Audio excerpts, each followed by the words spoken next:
Bonjour à tous, bienvenue dans cette nouvelle vidéo. Aujourd'hui, je voudrais répondre à une des questions que vous vous posez souvent, à savoir combien de temps dure une thérapie. Alors, il est très difficile de répondre à cette question, puisque quand on travaille en thérapie, on travaille avec de l'humain. Donc, par définition, on ne peut pas donner de durée exacte.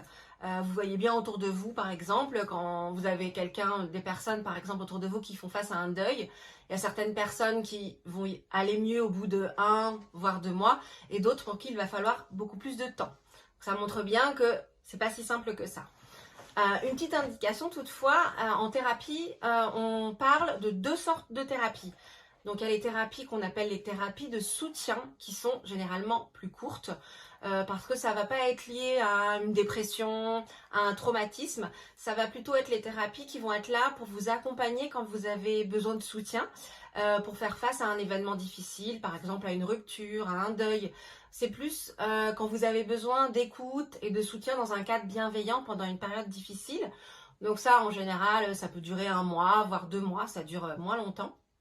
Et après, deuxième type de thérapie, où là on est quand même sur un accompagnement plus long, sont les thérapies d'accompagnement qui font suite à un traumatisme, à une blessure sur lesquelles je travaille. Par exemple, moi je travaille essentiellement avec des victimes de violences sexuelles dans lesquelles il y a toujours un sentiment de culpabilité qui est très fort et qui peut mettre plus ou moins de temps à disparaître.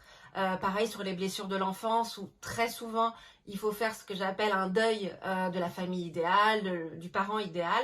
Ça aussi, ça peut prendre plus ou moins de temps. Voilà, du coup, il n'y a pas de règle. La seule chose que je peux vous dire quand même, c'est que l'objectif, c'est pas de vous garder 1 an, 2 ans, 3 ans, voire 5 ans, voire plus, comme c'est le cas par exemple en psychanalyse, où là on est sur des thérapies qui durent très longtemps.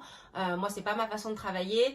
L'objectif, très souvent, c'est de travailler ensemble quelques mois en fonction de vous, en fonction de comment vous avancez, mais notez quand même que généralement, au bout de 4-5 séances, il y a déjà un mieux-être. Il ne faut pas attendre la fin de la thérapie pour aller mieux, petit à petit, ça va de mieux en mieux. Et surtout, pour terminer sur ce point, dernière chose très importante, n'oubliez pas que vous êtes libre d'arrêter votre thérapie quand vous le souhaitez.